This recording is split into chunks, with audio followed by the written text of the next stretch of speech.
Next, let's talk about how to clearly communicate your USP, which is unique selling proposition, to the receiver via business emails. Firstly, identify your USP.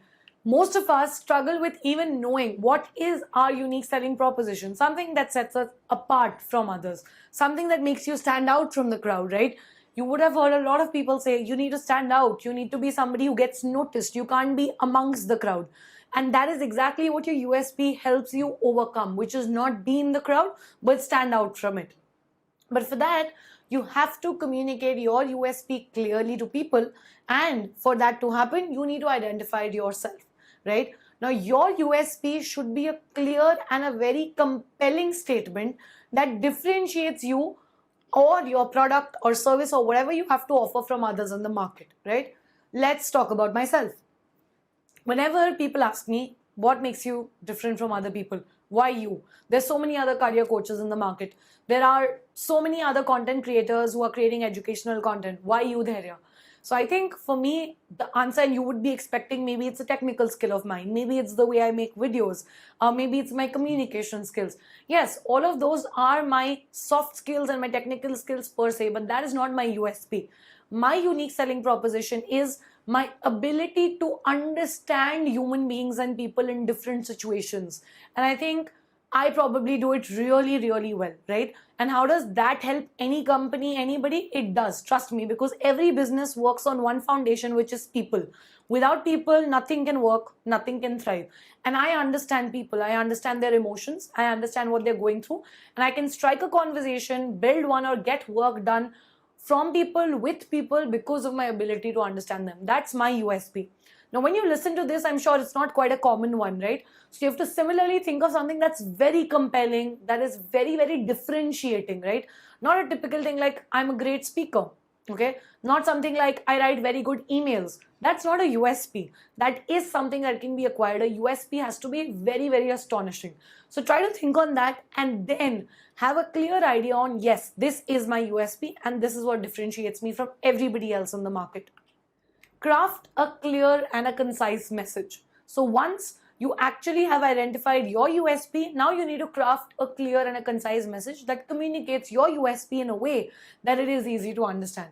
Now, like I just told you, when you're sending an email to somebody and you're telling them this is my USP, you won't literally write an entire email telling them this is my USP.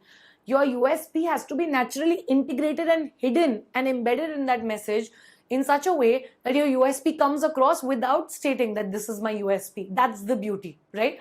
So when you're writing an email to pitch to somebody, ask for a job, get an admission, or even provide a product or a service if you're a business owner, whatever it is that you plan to do in the future or currently, your USP has to come across without necessarily stating that it's your USP. Then the actual clear, concise message would have passed through. Next, I have spoken about this earlier, using a strong subject line. When you will use a strong grabbing subject line and it will clearly communicate your USP, that is another way. Without going to the body of the content in your email or to the introduction, you can actually specify your USP even in the subject line if you want to. If it's possible, if it's fitting under 50 characters like we discussed, you can specify your USP in the subject line itself. That's another option, right?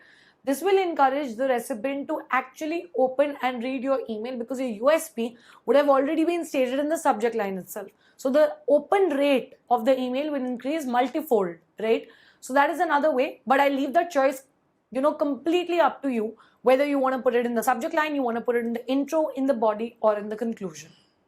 Next is to use persuasive language. Now, persuasion, you want to call it influence, all of these terms are used very casually nowadays.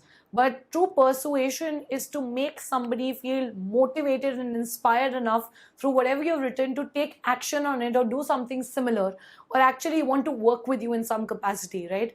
So when you use persuasive language to actually communicate your USP in a way that encourages the recipient to take an action, then you have written a great email. So you have to focus on the benefits that you bring to the table as an employee, as a candidate, right? Or talk about the benefits your product or service or offerings or anything that you bring to the table has to offer to that particular company or individual. And you can also concentrate on how you are solving a problem or meeting the needs or requirements that that company has. Let's say you're a video editor, you edit videos, or you're a graphic designer, right? Now, till the time you don't tell your client that, hey, these are the kind of beautiful designs, aesthetics, PPTs I can make for you, or Instagram posters I can create for you, or you don't show them some sample work of the kind of videos you have edited in the past, how will they ever know that you can do that kind of work for them as well, right? So you have to also show them and make them believe that they have a problem, which is they have poor video editing going on their social media page, or poor graphics, and you have the ability to actually give them great aesthetic and beautiful PPTs, posters or videos. And that is the reason you have to use very persuasive language. Next, provide evidence. So provide evidence to back up your USP. Now, when I say I understand people, like I said, and I understand their emotions and what they're going through, these are all fluff words till the time I cannot prove it. But how will I prove to you that I'm good with people? I'll have to give you evidence. I'll have to give you proof. Let's say you want to purchase a toothbrush or a soap or anything from Amazon, right? Any product. You don't just go to that item, add it in the cart and buy it. None of us do that. We will always read the reviews, always, right? We will read what other people have to say about it. Has someone said something bad about the product? And only when the reviews are good, it's got a good star rating, then I at least purchase the product. Similarly, for somebody to consider you as the right person and to reply to your email, they want evidence that whatever you are saying is true. So to provide evidence to what I said, I would talk about various instances, right from college to working at KPMG to now being a full-time career coach and content creator, and how I have actually understood people in different instances. While arranging my college fest, for instance, right, I was managing about 15 people along with me in the cultural team. And at that time, everyone had conflicting opinions. A person wanted to execute the entire fest a different way. B wanted to do it a different way. And I had to be that bridge to bring everybody on the same page, understand people's emotions and make them work. That's one evidence, right? Similarly, I have an evidence when I had a conflict with my boss at work and how I made that work, right? Because I understand human emotions, or I motivated my team to get a particular task done within a stipulated time. And today, I work with so many students, I do so many mentoring sessions and workshops, so I can pick up any evidence from there and talk about how I understand human emotions. But I will have to provide those case studies or testimonials or data that will support my claim. Okay, I could also very much just put up the link to my website, because all my student testimonials are there on Dhairya Decodes. But it's up to me, right? So either testimonials, case studies, or some proof with data has to be there, which will make it embedded in your mind. She's the right person for this, right? Next is call to action. CTA is something we have spoken about. You have to find your email with a clear call to action that is encouraging the recipient to take the next step. Now, this could be asking them to visit your website, check out your portfolio, check out your resume. It could be, actually telling them to go and make a purchase, or let's say book a particular time slot for a demo call, or block your Calendly calendar, or anything else. There are so many CTAs a particular email can have. You have to decide what is your purpose of the email, who are you reaching out to, and what CTA would attach really well with the end goal to be met, and then accordingly put an appropriate call to action towards the end. Now let's move on to 7 hacks to write effective business emails at work. First one is use the inverted pyramid structure. Now, the inverted pyramid structure typically takes you through 3 stages of a pyramid. First one is to actually grab the attention. Whatever you're doing in that email to get somebody's attention, like I said, we are all fighting for attention, to make them intrigued, surprised, curious, etc. Next, you build anticipation, which is you build a FOMO, literally a fear of missing out in that person, that I'm missing out on something. I want to know more. I want to read more. Or what is the next step I need to take? So you build anticipation in that person. And then you have a CTA, the call to action that we just spoke about. So I'll repeat it again. First is to actually grab attention, build anticipation, and then is the call to action. That is how you can actually format your entire email and use this inverted pyramid structure. Second thing is keep your email short and sweet. We've already spoken about that. And next, customize your email template, right? Every time you're sending out an email, don't try to copy paste, one email from one recruiter of a company to another recruiter in another company. That just won't work, right? Every company every particular internship you're applying to also, or any university you apply to, any client you're reaching out to has different expectations. You will have to customize your template. Use a clear CTA, use friendly and a professional tone, and proofread and edit your email. Don't just proofread. After proofreading, if there's any further edit required, you need to rewrite it, top it up with certain resources, do that. Use templates and snippets, which basically means if you want to make your email more visually appealing, if at all, you can always add images or snippets or additional attachments, which could be PDFs, it could be videos, it could be a Google Drive link, could be anything, but you can add that as well if the particular situation demands you to do that, or else you can very well skip it. Now that we have learned so much about writing effective emails and creating an impact at work, let's get into the practical aspect of it, right? Because theory without implementation is of no use. And that's why I've got 3 templates for you, which are very well curated to help you understand how you will actually be writing these emails in real-time scenarios. The first template that I want to discuss is a follow-up email template after a meeting. So let's say you've been to any kind of a meeting. It could be at your college, it could be at your workplace after you graduate, or it could be a meeting that you've again conducted with a client or anybody you're kind of pitching your product or service to. In any of the cases, after a meeting, you should essentially always send a follow-up email. It's again a best practice, a good email etiquette to follow. But how do you write a good follow-up email, right? So firstly, subject line. You could keep it as simple as follow up on our meeting on XYZ date, right? Or follow up on our meeting on the particular day or on the topic. That could be a simple email subject line, or else you could also again customize it and use curiosity and anything else that we had spoken about in the previous, slides. But one tip that I'd like to give you is whenever you're sending a follow-up email, let's say the meeting happened on 21st of this month, for example, give that particular meeting at least one day, right? Let one day go past, which is 24 hours. Don't send a follow-up email until 22nd of April, ideally, because you need to give the person and the participants of that meeting at least 24 hours of a cool down period to absorb everything that's happened in the meeting and then send them a follow-up email. That's a good practice. And especially if the email has happened on the same day, I don't think sending a follow-up email within an hour or 2 hours or just 5 hours into the meeting would be, really appreciated. You could do that, but I would again recommend 24 hours into the meeting. You will start with whatever dear or respected, whatever salutation you want, recipient's name. You'll put the recipient's name. Then you will obviously thank them for the time that they took out for that particular meeting on that particular day. Like it's mentioned, thank you for taking the time to meet with me yesterday, right?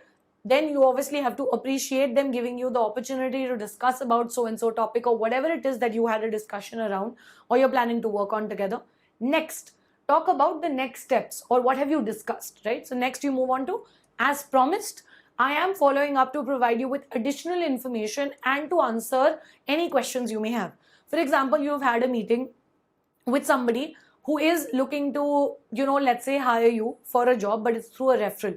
And you've had a basic meeting where they've tried to understand your current job profile, where do you work, what do you do.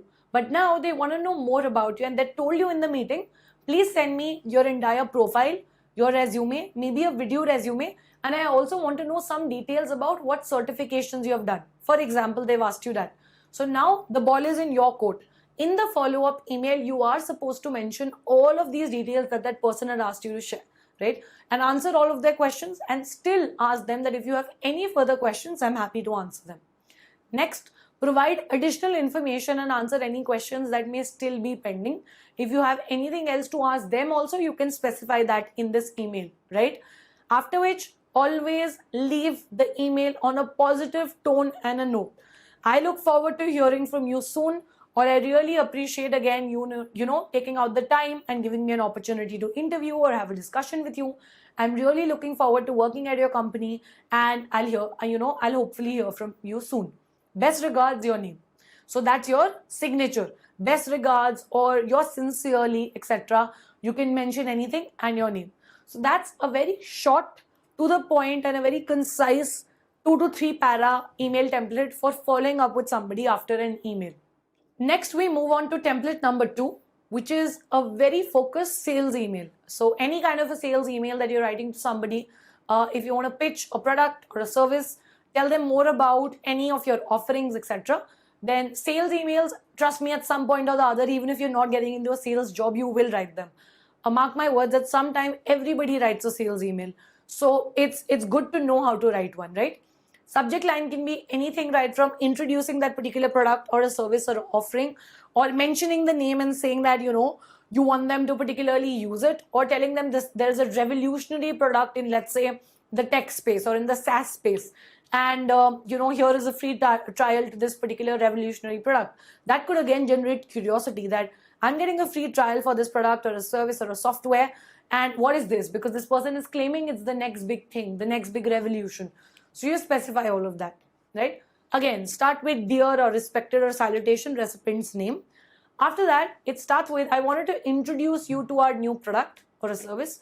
So you can talk about whatever your new product or service is, right? You can talk about what is it designed to actually do. What is the product or the service USP? That product also has to have a unique selling proposition that sets it apart and why somebody would purchase it. Provide the details about the product or the service and its benefits, how it can help them, right?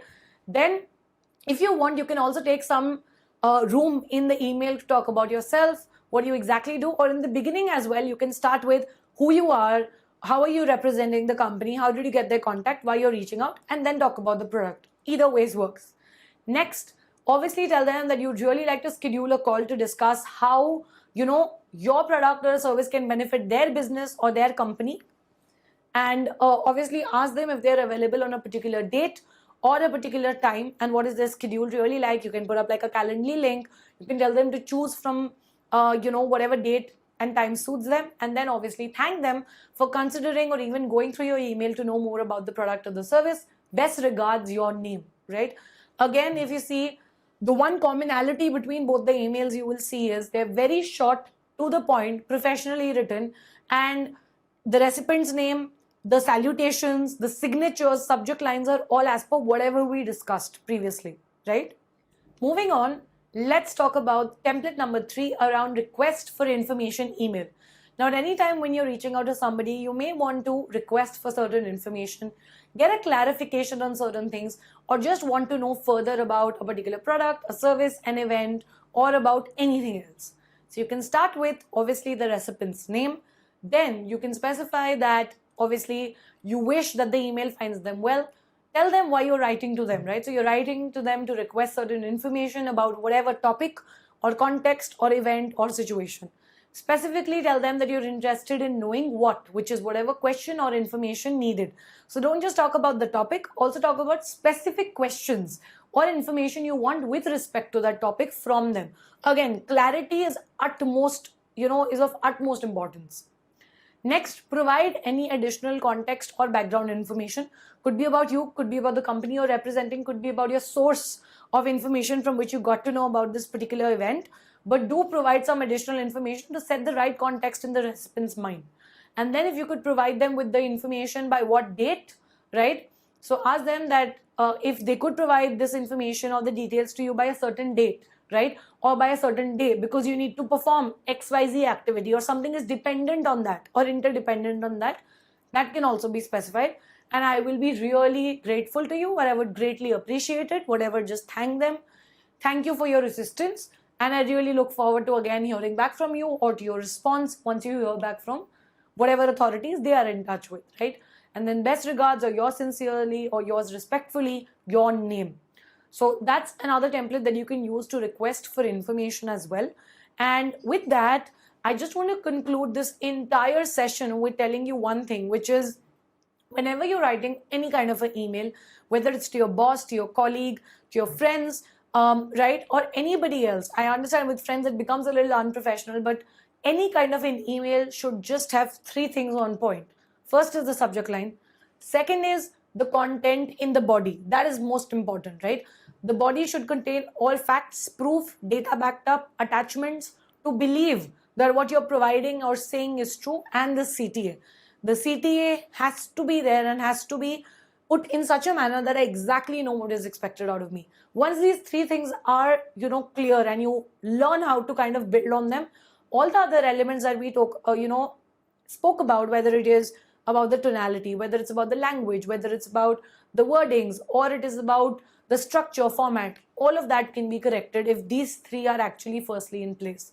So I hope that you all write very, very great and effective emails at work, and you can create an impact at work. Thank you so much.